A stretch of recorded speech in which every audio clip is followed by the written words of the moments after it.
Good morning, Severn. How we doing? Good morning. Come on in, find a seat. Before we begin, I got an announcement that didn't make the official announcements, but it's worth talking about this morning. While you're coming on in, we have today an occasion that's worth celebrating.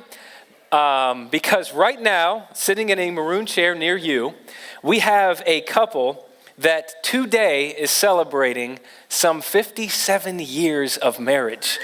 And that is our senior pastor and his wife, my Uncle Jack and Aunt Mary. Can we give them a round of applause?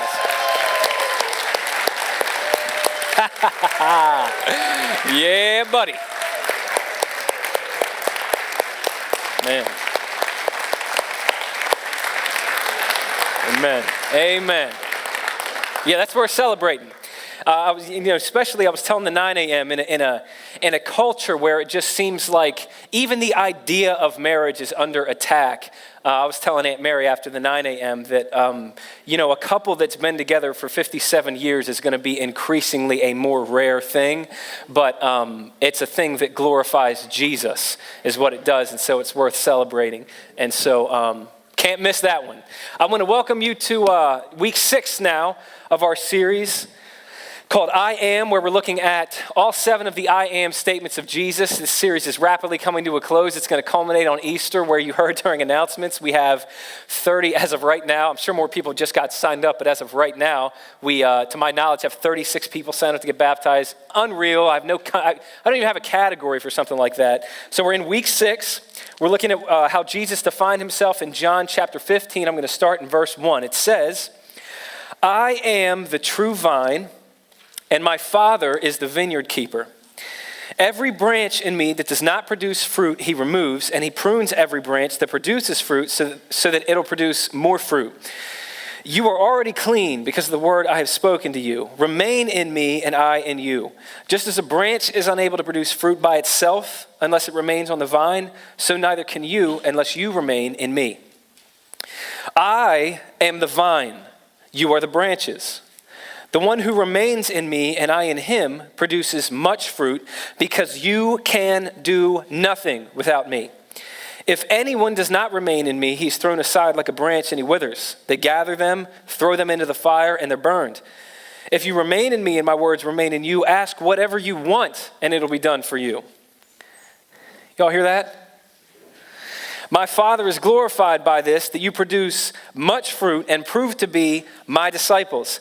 As the Father has loved me, I have also loved you. That's an amazing statement right there. Remain in my love. If you keep my commands, you will remain in my love, just as I've kept my Father's commands and remain in his love. And we'll end here in verse 11. It says, I have spoken these things to you so that my joy may be in you and your joy may be complete. This is God's word. In this I am statement, Jesus calls himself, if you notice at the top, not just the vine, but the true vine. And the reason that he did that was because there was another vine that was mentioned all throughout scriptures that the original recipients of this little passage would have immediately known about. The imagery of a vine is used all throughout the Old Testament to refer to one specific group of people, and that group of people is known as the nation of Israel. But what's interesting is that time and time again in the Old Testament, when Israel is referred to as a vine, it's in a negative sense. You can see this probably more than a dozen different ways. I just want to read you one passage from Isaiah chapter 5. He said in verse 1, he said, the one I love had a vineyard on a very fertile hill. He's talking about God there. He said, the one I love, God, had a vineyard on a very fertile hill. He broke up the soil, cleared it of stones, and planted it with the finest vines. He built a tower in the middle of it and even dug out a wine press there. And that's Isaiah talking about the incredible lengths that God went to develop health in the nation of Israel. All the things that he did for them, for their good. And it says he expected this vine to yield good grapes, but it yielded worthless grapes. And in verse 7 it says, for the vineyard of the Lord of hosts is the house of Israel and the men of Judah, the plant he delighted in. He looked for justice but saw injustice, for righteousness but heard cries of wretchedness. So when Jesus, hundreds of years after Isaiah wrote those words. When Jesus arrived on planet Earth and he called himself the true vine here, what Jesus was saying is that he is able to do what Israel was never able to do. Jesus is able to do what you and I are never going to be able to do in and of our own power. And Jesus is able to do what only a healthy vine is able to do, which is to produce in a way that the first vine, Israel, could not. And so as Jesus, as the true vine, is capable not only of producing the fruit that God was always looking for in people but couldn't find it, but also in Jesus is able to cause us to produce things in our lives that would never otherwise be possible except for Jesus. And that's what this passage is really about. We're going to look at three things that Jesus produces in our lives that absolutely can't be possible apart from him. But before I get into what those three things are, I want to make a comment about this I am statement. When I go through a series like this one, where we're looking at I am statements held, one after the other, held up next to each other, just the way that my mind works is I'm always looking for what the differences are between the statements. And obviously there's the difference, there's the superficial difference that Jesus identifies himself in 7 different ways, but there's a lot deeper differences in each one of these passages, where these passages, they serve unique purposes and do unique things. For instance, if you were here for week 1 of this series when we talked about the bread of life, what we said was that statement means that Jesus came to satisfy us. But in that passage, Jesus is not just telling us that he came to satisfy us. He's showing us needs that you and I are designed by God with, and how he meets each one of those needs. So it's as much a commentary about our needs as it is his ability to meet them. What's so unique about this statement, and I'll put a maybe in front of this, is that this passage is maybe better than any other single passage in the entire Bible at showing you and I what it means to grow in your relationship with Jesus. A lot of people have a lot of ideas about what a Christian should be or should look like. A lot of people try to reduce Christianity to, people that try to do good things and try not to do bad things. And a lot of people talk about maturity like it means going to a meeting 52 times a year or cussing less or something like that. But what this passage is a litmus test. And as we talk about these points, if you've already given your life to Jesus, the greatest way to know where you're at as far as growing or regressing in your relationship with Jesus is to ask yourself, are you seeing more of what we're talking about this morning in your life than you used to? Because what Jesus is saying here is this is what it looks like if you're connected to me. Now, if you're here and you have not given your life to Jesus, you could not have picked a better morning to join us, because this is going to give you all the information you need to know about what it means to have a relationship with Jesus, and why it's worth it or not worth it to do so. Because Jesus is just very plainly making promises about what he can produce in people's lives who give their lives to him.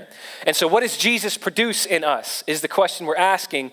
The 3 points today are going to be the answers to that. And we'll start with my first answer to that question, the first idea today. It's that the true vine produces deep change in us. That's what Jesus does. In verse 5, here's what he says. He says, I am the vine, you are the branches. The one who remains in me and I in him produces much fruit, because you can do nothing without me. So the metaphor that Jesus is going to constantly refer to here is a metaphor in which he's the vine and we're the branches, which, in Jesus' day, you readily grasped that because you saw vineyards wherever you went. In our day, we're a little bit removed from that, so it's worth kind of unpacking a little bit. In Jesus' day, when you planted a vineyard, there was one main vine that ran throughout the vineyard that really determined the health and the growth and the life of the entire vineyard. And that vine, it didn't necessarily produce fruit in and of itself, but it was responsible for every piece of fruit that was produced, every grape that was produced, because the health and the life of that vine determined the health and the life and the ability of the branches that connected to it to produce. And so if that vine was healthy, then those branches would produce all kinds of fruit. But no matter how great those branches were in and of themselves, what was impossible was for a branch to produce any fruit at all if it was not connected to that vine. And so Jesus is saying 2 things in verse 5 here. He's saying, first off, that if we're connected to him, we can produce much fruit. All right, fruit for days. But what he's saying by antithesis there is that if we're not connected to him, it's not just that we'll be less productive than we otherwise could be. He's saying that apart from him, we can't produce anything at all. Apart from him, we can do nothing.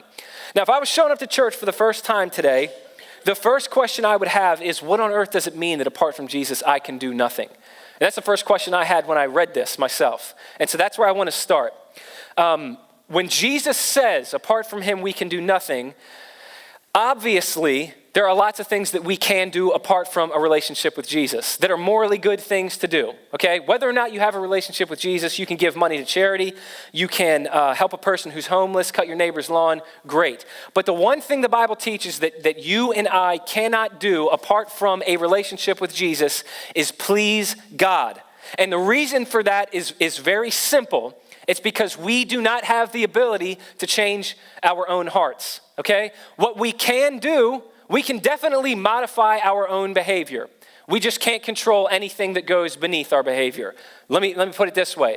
Somebody in the house of God this morning is going to clock into work tomorrow and get a case of the Mondays, okay? And maybe this is going to turn out to be a prophecy. Maybe one of us is going to show up to work tomorrow and have a coworker pop off at the mouth and tell you a whole lot of things you're not prepared to hear on a Monday morning. Here's the thing. You can, through sheer willpower, physically restrain yourself from punching said coworker in the face. And I hope you do. What you can't control is your burning desire to punch them in the face. Okay, fair? Like you might be able to get to the point where you master controlling your impulses. You just can't change the impulses themselves. The anger, the bitterness, all of that rot that exists inside of you. And that's exactly what Jesus is talking about here. He's talking about everything in our life that exists beneath our surface level behaviors that we really can't just decide to change. Things like our motives, things like our intentions, things like our desires, really everything that emanates from our heart. Because regardless of what we do, you and I cannot simply decide to change our hearts. And this idea is something that I feel like God began to show me in actually a really painful way a few years ago. Because a couple years ago, I decided to do something different. I just felt like I needed to kind of change things up in my walk with God. And so I decided to start the year in a book called The Songs of Jesus, written by a guy named Tim Keller. And it's a year-long devotional through the Psalms, and it's nice because it breaks the Psalms into 365 pieces, so they're little bite-sized pieces. And I would read that and kind of, try to really think on that and figure out what that meant and talk to God about it. And that would be my time that I would spend with God in the morning. And so what the author does is he recommends, just to kind of help you get into the text, is that you write down after you read the passage 3 words: adore, admit, and aspire. And so you take whatever the passage is and you write down what you adore about God that passage revealed that maybe you never saw, or you see in a little bit of a different light now. You write that down. And then you write down what you admit, something that passage exposes in you that's an area of weakness, an area that you realize you need to grow in. You jot that down. And then you write down something that you aspire to see change in your life as a result of what you read that day. And it takes a little bit of, it's not a surface level thing. It really does help you get into the text. So I would read and I would ask those 3 questions and I'd come up with my answers. And I would basically just take what I wrote down and I talk to God about it. And I try to, just sit and be quiet before God and listen to God about it, which is, just because of my nature, one of the hardest things, one of the least developed disciplines in my life is just sitting and listening and doing nothing. Anyway, I did this, I think it was like 2016. I did this, I was about 3, maybe 4 months into the year, didn't really know what to expect from this process, didn't really know what I was getting myself into. And sure enough, after about 3-4 months, I had realized that I had only realized one thing. After about 4 months of doing this, going out of my way to be super holy Pastor Ryan, God had really just revealed one thing to me, and it was a painful thing to realize. And you're all on the edge of your seat, I'm sure, so I'll just tell you. It's that I needed God to change me a lot more than I thought I did 4 months prior. And that's a kind of, what the heck does that mean kind of statement. So I'm going to get real honest and just let you into my walk with God. What I realized some 4 months into deliberately pursuing God in a new way via, reading and prayer and meditation, all that stuff, what I realized is that my motives, even for doing the right things, were just shot. And I guess I knew this before, but it's not fun when you really, there's a difference between knowing something conceptually and experientially, right? It's kind of when it moves from your head to your heart. Because here's the reality of spending time with God. It's a great thing to do, but you can do it for a lot of wrong reasons. Like you can spend time with God just because it makes you feel good about yourself. Now you can feel like a Dudley Do-Right good person that day, and you can even look down on people that aren't as spiritual and righteous as you. It's a good thing you're spending time with God. You're just doing it for a terrible reason, right? Another reason that's I feel like really common that people can spend time with God, I'm speaking from personal experience here too, is because you just hope God will get you out of a situation that you shouldn't have got yourself into in the first place. Come on, somebody. Has somebody been there before? Thank you. Yeah, and so the end of that quiet time sounds like a prayer that goes, God, I know I shouldn't have done it, but I did it. If you get me out of it, I won't do it again, right? That has never honored God, just so we're clear. But what I realized some 4 months into this process is I was primarily spending time with God because I knew that doing so would make me a better husband to my wife, Katie, a better father to my kids, and a better pastor to this church. Now, don't get me wrong, those are great things to desire. Those are godly things to desire. But if that's the primary reason that you're spending time with God, as noble as that sounds, what's wrong with it is that every one of those motives had me at the center. And so basically what I realized is, man, you're just networking God. You're using God as a means to an end, spending time with him because you know you're going to get something out of it. And I started thinking, what if I used that in any other relationship that I was in? Like what if somebody asked me why I married Katie and I said, because I get a lot out of the relationship. She makes it easier to pay my bills. I can afford a better quality of life. And she buys me stuff. Every couple of weeks I come home to a gleaming new sweater kind of thing, right? Terrible that's the most shallow reason to get, I've taken baths deeper than those reasons. You know what I'm saying? And the reason that you get married is because, the right reason to get married is because you see who God has made this person and who God is making that person, and you just want to be a part of that, and you just love them for who they are. It's not about networking. It's not about what can I get out of it. That relationship's dead as soon as it's alive. It was never alive in the first place. But we forget that with God. And what I had realized was I had forgotten that with God. And I have a proclivity of continually forgetting that with God. But just so we're clear, when Jesus said the first and greatest commandment is to love the Lord your God with all your heart, mind, soul, and strength, what he's saying is the only right reason to spend time with God is because he's God, period. It's not about what we get out of him. It's about who he is. That's it. And so here I was a couple months into the year, and I felt like I had just gone backwards, and it was demoralizing to me. I'm wondering what's going on in my life. I'm wondering, has anybody else ever felt this way? Am I alone? Is this from the enemy? Is this from God? Is this evidence of progress or regress? What's up? And so I started talking to a friend of mine about this, and thankfully he kind of pastored me through it. And what he helped me realize is that what I was experiencing ultimately is the point of spending time with God. Because what he was revealing to me as our relationship went deeper and deeper is exactly what Jesus is saying here in John 15:5. What I was coming face to face with in a real experiential, albeit painful way for the first time in my life is that I can't do anything apart from Jesus because I can't change my own heart.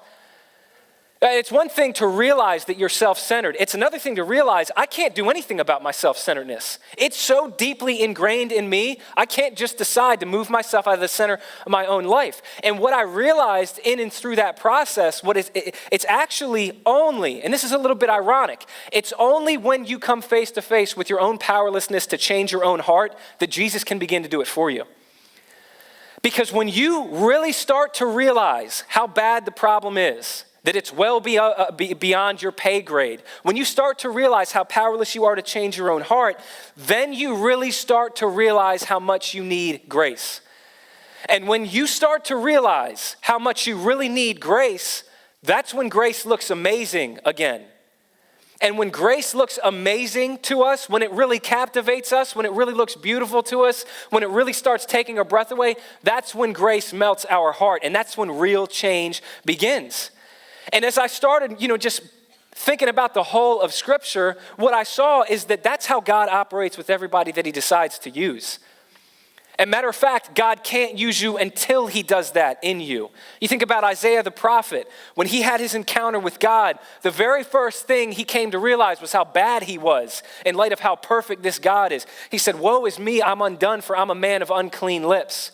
You know, when Peter on his boat on the Sea of Galilee stood before Jesus and recognized this is no ordinary rabbi, the very first utterance out of his mouth was, "Depart from me, for I am a sinful man, O Lord."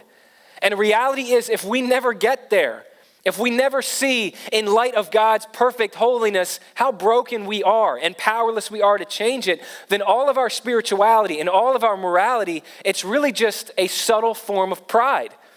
Because we'll go through life believing that we're just really good people that have pulled ourselves up by our bootstraps, that have produced a lot of good fruit in our lives by our own power. And we'll start to look down on other people that we perceive to be better than. And we'll start to get this, kind of attitude toward God where, he's pretty lucky to have somebody like me around. And as a matter of fact, he kind of owes me a few blessings for how good I am. And this disgusting kind of arrogance and sense of entitlement begins to form in our life. And before you know it, what we've become is a Pharisee.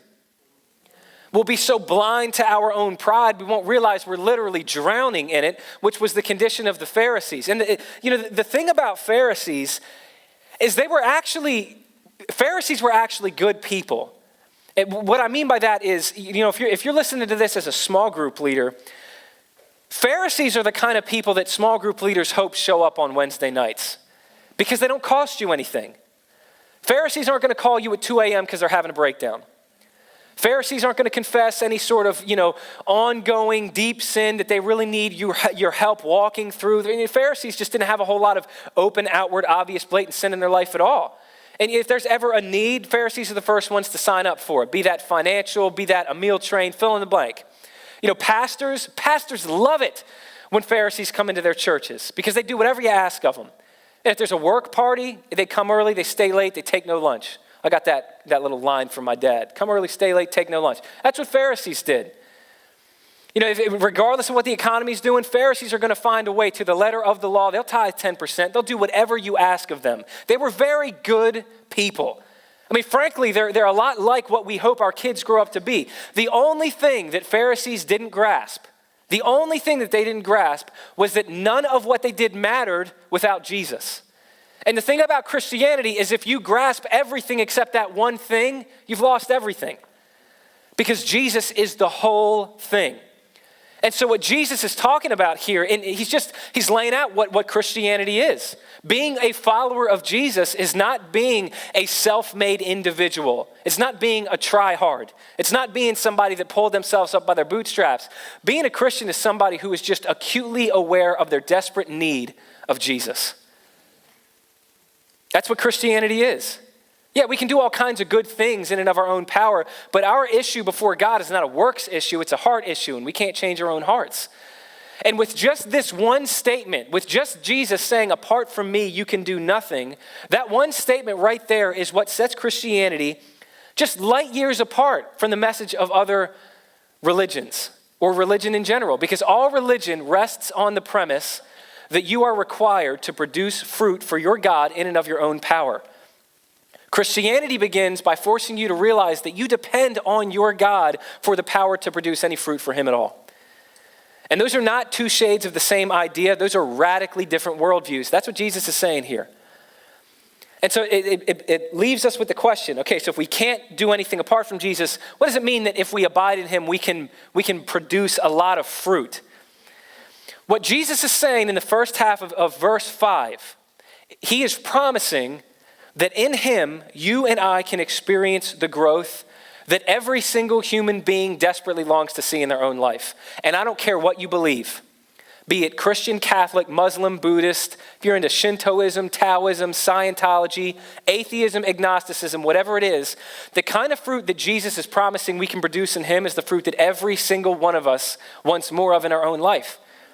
The fruit is what's known as the fruit of the Spirit. And I just want to read it to you. I'm in Galatians chapter 5, verse 22. It says, but the fruit of the Spirit is, here it is. Here's the fruit Jesus says we can produce in him.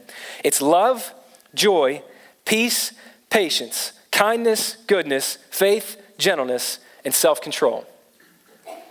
But before I move on from this, I'd like you to do something for me and just imagine you, but with more of those attributes in your life. Can we put it back up on the screen?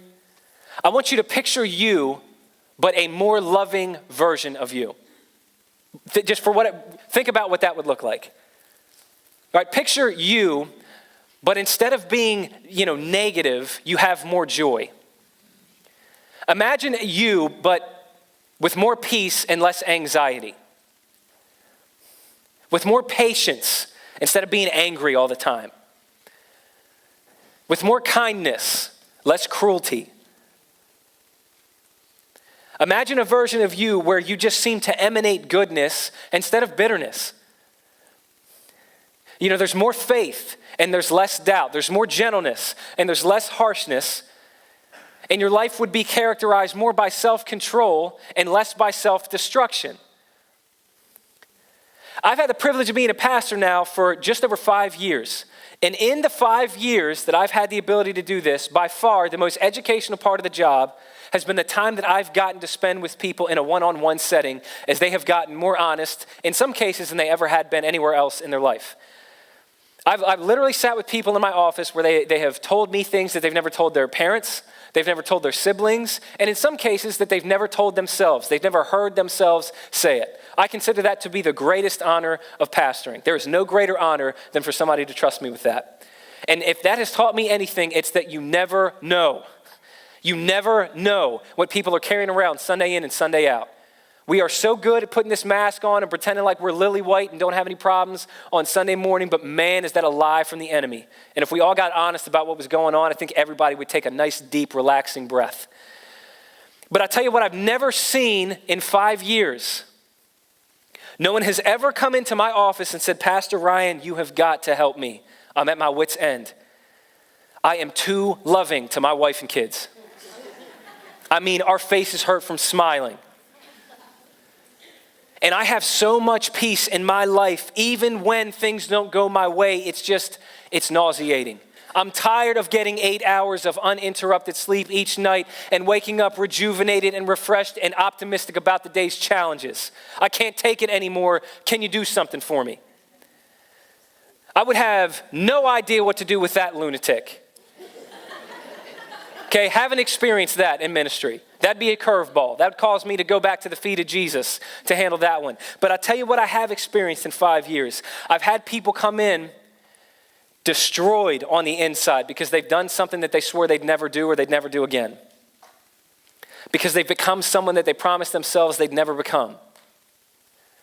Because they've come to the painful realization that they are severely deficient in these fruits that Jesus said he can produce in our lives. I mean, I've sat with people that hate how unloving they are. And they give anything to flip a switch and change it. They hate how little peace and joy they experience in their life. They hate the decisions that they've made as a result of the total absence of self-control in their character. There's not a person in the world that doesn't want more of that. And what Jesus is saying is that he and he alone is the key to it. That he and he alone is capable of producing fruit in us that first and foremost is pleasing to God. But second to that is life-giving to the people that God has placed in our life, and it's the kind of fruit that we actually want to produce. And we don't get there by trying really hard to being a better version of ourselves, as important as effort is. That's not how you get there. We don't get there by reading another best-selling self-help book. As beneficial as those books can sometimes be, you get there by doing what a branch has to do to a vine. You simply connect to Jesus. That kind of change on the screen right now is not change you can do. It is only the byproduct of something that can be done in you, and the true vine is the only one that can do it. That's why a man named Scott Sauls said that we need to stop trying to be like Jesus and we need to start trying to be with him. Because the irony is that as we simply spend time with Jesus, we look up one day and we realize, I've become more like him. That's what Jesus is promising here, that the true vine produces deep change in us, change that we can't produce in and of ourselves. But that's not all that Jesus produces here. My second idea this morning is that the true vine produces right desires in us. And we see this in verse 7. Jesus said, if you remain in me and my words remain in you, ask whatever you want and it will be done for you. That's an amazing thing Jesus said there, because it sounds like he just wrote us a blank check to literally having any prayer answered. Right? He said very plainly there, ask whatever you want and it'll be done. But there's two conditions Jesus places on this promise here. First is that we remain in him. And secondly, that his words remain in us. And what Jesus is doing there is painting this picture of a constantly ever deepening relationship with him. What Jesus means when he talks about remaining in him, he's talking about refusing to compartmentalize your relationship with Jesus. Every one of us wants to try to reduce our time with God to this 5-minute clip in the morning before we go about and do the things we have to do. Or we try to reduce our time with God to a 90-minute meeting once a week. But what Jesus is talking about here is realizing that all of life is just a walk with Jesus. He's always there. It's taking that into consideration in every season, every circumstance, every trial, every hardship, and it's constantly going back to Jesus for the source of strength when and not if we fail again. And when Jesus is talking about allowing his words to remain in us, basically he's saying letting God call the shots in our lives. Yeah, everybody lives according to some rule book, whether or not it's an actual rule book. Right? We're either going to be led by our own feelings. I don't know who that's ever worked out for. Or we're going to live by whatever culture says is truth this year, and I promise you it's going to change in less than 365 days, or we're going to live according to what God said is timelessly true. Jesus is saying here what it means to be a follower of him is to allow this book to be our roadmap for life.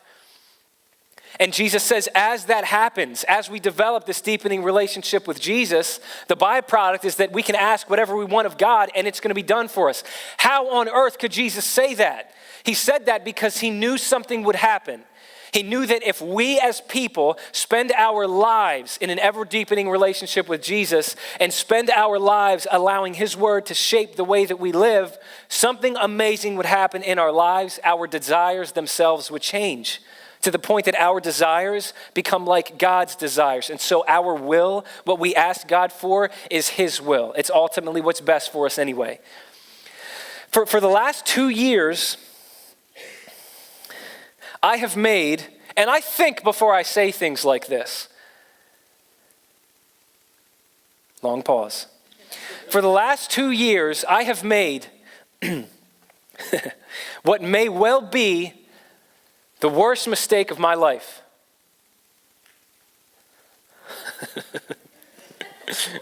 I did a juice cleanse. Show of hands. Who's done a juice cleanse? Yeah. Brothers and sisters. So when I say juice cleanse, don't talk to me about smoothies with like ice cream in them or something. When I say juice cleanse, I mean I went out and bought me a juicer, a Breville, the Cadillac of juicers, I'm told. And I drank for 7 days. I didn't do nothing but drink cold fruit and vegetable juice. Put the fear of God in you. I got the idea from a documentary called Fat, Sick, and Nearly Dead. You should check it out. It's on Netflix. Jokes aside, I'm a bit of a documentary connoisseur. I don't just throw out a recommendation. Watch the documentary. Change your life. And so for 7 days, I did this. And actually, the first time I did it, me and my brother did it together. And it was a really surprising 7 days. A lot of things happened that I didn't expect would happen. First and foremost, the depth of relationship that I had with my brother was deeper in that 7 days than it was like the 27 years prior, because our lives were so wretchedly miserable, we were forced to depend on ourselves like we never had before. I mean, it was like Paul and Silas in the jail, singing hymns, even though life is miserable. So I would call him up like every half hour and say, you did this to me, I can't stand this, I'm out, I'm tapping. And he'd be like, no, Brother Ryan, stand strong. And then a half hour later, we'd switch roles, and we did that for 7 days. So there was a relationship there, but I also, jokes aside, I felt like I started to develop superpowers on this cleanse. Because for the first 3 days, you have a low-grade headache and you just want to die and take everybody around you with you. But after that, weird things start happening. And I noticed my eyesight improved to the point that it was like seeing a whole new world. Don't you dare close your eyes, to quote a Disney princess on Sunday morning. I believe that was That might have been Aladdin, actually. I think he sang that song. Magic Carpet Ride, right. I've seen a few Disney movies. I got 2 kids running around. But the point is, I walked outside and I could see colors more vividly than ever before in my life. My wife has always told me that I'm colorblind, and I think I am, but I wasn't for that cleanse. And even like the sharpness of, like I was looking at trees, and it was just amazing to stare at a tree. And you have literally nothing else to do in the middle of a juice cleanse. So I stared at a tree or 2. And my brother said the same thing happened for him, but it was his smell. Like his sense of smell was dialed up to 10, crazy. So we did this for 7 days, and the first time I did it, it was real beneficial because I felt like I wrapped my head around what juices I could and could not drink. Because some of them, man, like I almost saw twice, if you know what I'm saying. So after doing this in 2016, I was like, all right, I got this. I did it again in 2017 with my wife, and I thought, man, this is going to be cake. I've already done this. This is old hat. Man, in 2017, it was so much worse. It was horrible. Nothing like I imagined. And I realized what I did. You can't have 2 adults in the same house doing a juice cleanse at the same time. For real. Because that misery is like 2 + 2 = 30. Because I'm a melancholy. I got high highs, but man, I got some low lows. And you can't, especially when 2 people are trying to take care of the kids, it just doesn't work that way. You got to have an off-site brother or sister that, anyway. So I did this for 7 days. And people would throw rocks at me through this juice cleanse, which I'm a little bit hurt by. And so I'm going to talk to my church family about this group counseling session now. What people told me was that I was wasting my time with my juice cleanse because they said, Ryan, you're just losing water weight and you're going to gain it all back as soon as you have a carb again. But what those fools didn't realize, yeah, I hit them back. What those fools didn't realize was that I never did the juice cleanse for the weight loss. Because it is true, you gain all the weight back the moment you have like a saltine after that thing. But that's not why I did the cleanse. That's not why I did the cleanse. I did the cleanse because something even more remarkable than a good relationship with your brother or keen eyesight happens over those 7 days. Namely, it resets your appetite. As sure as I'm standing here, I remember day 4 talking to my brother about it. All we wanted in the middle of this juice cleanse, we didn't want to break it with like McDonald's or Burger King, which, full disclosure, I can put a hurting on McDonald's or Burger King. I'm just saying. You can judge me, but my identity is in Christ, all right? But like halfway through that juice cleanse, the thought of fast food was nauseating to me. All I wanted was like a grilled chicken breast, skinless even, and like a cucumber. And for real, and maybe like a Caesar salad, but light on the dressing. Maybe oil and vinegar this time, I don't know, which wouldn't really be a Caesar, but you get what I'm saying. It really blew me away. So what happened over the span of that 7 days is that it reset my appetite to the point that I desired that which was good for me. And that's ultimately the most beneficial part of the cleanse. It's not what happens in the 7 days, it's the trajectory that's set after it. And really, when you look at America that is experiencing in every way, shape, and form an obesity epidemic, the problem with people is not that they eat things that are bad for them.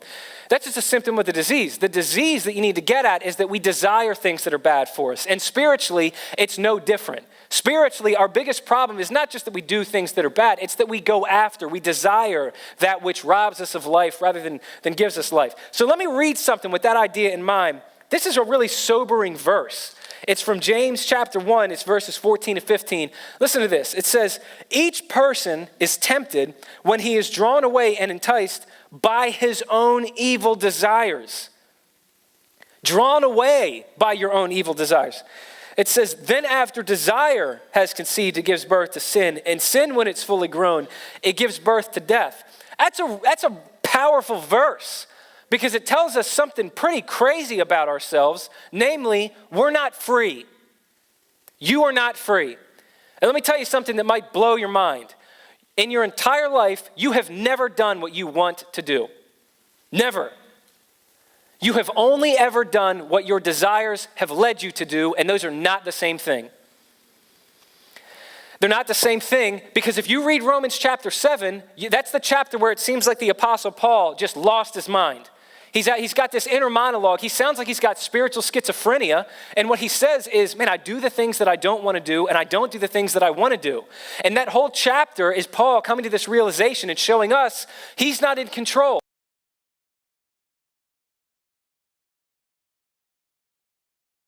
And you're not in control, and I'm not in control. We are slaves to our own desires. The only question is, are your desires leading you to life or death? That's it.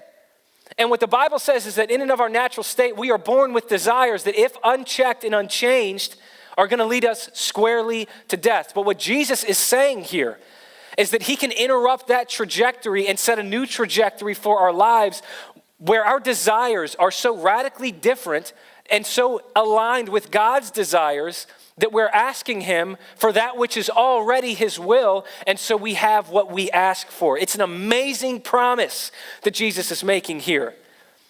It's not consigning us to a life of never doing that which we want to do. He's talking about a new life with new desires. And Jesus isn't talking about dumbing our desires down either. He's talking about heightening them. A guy named C.S. Lewis put it this way. I love this quote. He said, "It would seem that our Lord finds our desires not too strong, but too weak." He said, "We are half-hearted creatures, fooling about with drink, sex, and ambition, when infinite joy is offered us, like an ignorant child who wants to go on making mud pies in the slum because he can't imagine what's meant by the offer of a holiday at sea." And he ends it this way. He says, "We are far too easily pleased." And C.S. Lewis is exactly right. See, our problem isn't that we have these ridiculously refined appetites for sin. No. Our problem is that we settle for that which is so far inferior to what a loving Father has for us. Sin has dumbed our desires down. It hasn't heightened them. And what Jesus is saying here is that when he collides with you and you connect to him, one of the surefire byproducts of a relationship with Jesus is it's a process, it's not an overnight thing, but he changes your desires until you begin to desire that which is satisfying, that which is life-giving, that which is what is really meant to nurture your soul.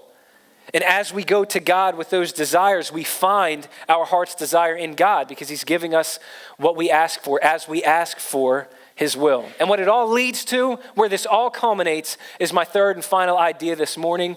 It's that the true vine produces complete joy in us. Because here's how Jesus concludes here. In verse 11, he said, "I have spoken these things to you." Here's why Jesus has spoken these things to us. He says, "So that my joy may be in you and your joy may be complete." That's Jesus' whole goal here. That's his whole motive from his own mouth. Why did he give this discourse? Why has he promised to be the true vine? To give us joy unlike we've ever had before, complete joy. And the fact that Jesus is here talking about, referencing a complete joy means that there must be, by antithesis, incomplete forms of joy, and there are. There's all kinds of joy that is incomplete. Joy that rests on our circumstances. Joy that rests on how people treat us. Joy that rests on whether or not my expectations have been fulfilled and things worked out the way that I planned. That kind of joy is fading. That kind of joy comes and goes because it's an incomplete joy. What Jesus is talking about here is a complete joy that goes above and beyond the twists and turns and the heights and depths of life. It's a joy that's never threatened by what happens day to day because it depends on him and not us or the people and things around us. And the fact that Jesus calls himself a vine here means that wherever you are in life, if you're on the mountain, if you're in the valley, if you're in a dry and weary place, if you feel trapped, if you're not where you want to be, regardless of where you are, you can connect to this vine.